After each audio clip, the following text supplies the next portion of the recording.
আজকে আমাদের সিনেমার 50th ডে, 50তম দিন। 19শে জানুয়ারি পরিচালক ব্রাত্য বসুর ছবি হুব্বা কলকাতা সহ সারা বাংলাদেশের সিনেমা হলে মুক্তি পেয়েছিল। এই গ্যাংস্টার ছবির গল্প লিখেছেন পরিচালক নিজেই।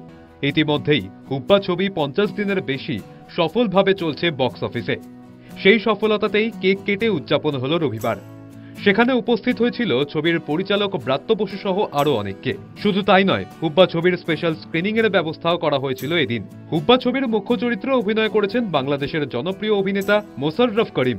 অন্যদিকে মোশাররফ করিম এর বিপরীতে পুলিশ অফিসারের চরিত্রে অভিনয় করেছেন অভিনেতা ইন্দ্রনীল সেনগুপ্ত। সব মিলিয়ে জমজমাট অ্যাকশন কমেডি ভরপুর ছবি উপহার দিয়েছিলেন পরিচালক ব্রাত্য বসু। 50 দিন পেরিয়ে গেছে, তাও আজকে লোকে এখানে এত উচ্ছ্বাস ভরে দেখছেন, হাউসফুল হয়ে গেছে। এটা তো আমার ভাবতেও খুব ভালো লাগছে। দুপুরবেলা এখন একটু পরে 3:10-এর শো, আমার ভালো লাগছে। মানে আমার মনে হয় যে বাংলা ছবি নিয়ে এরকমই উত্তেজনা এবং হর্ষ লোকেদের মনে তৈরি হোক, এটাই চাই। যা ছবিগুলো বানাই আমরা প্রত্যেকটা ছবি সিনেমা হলের জন্য বানাই। সিনেমা হলে যেসব দর্শক গিয়ে সিনেমা দেখে তাদের জন্য বানাই, এবং 50 দিন সিনেমা হলে চলছে এখনও ছবি।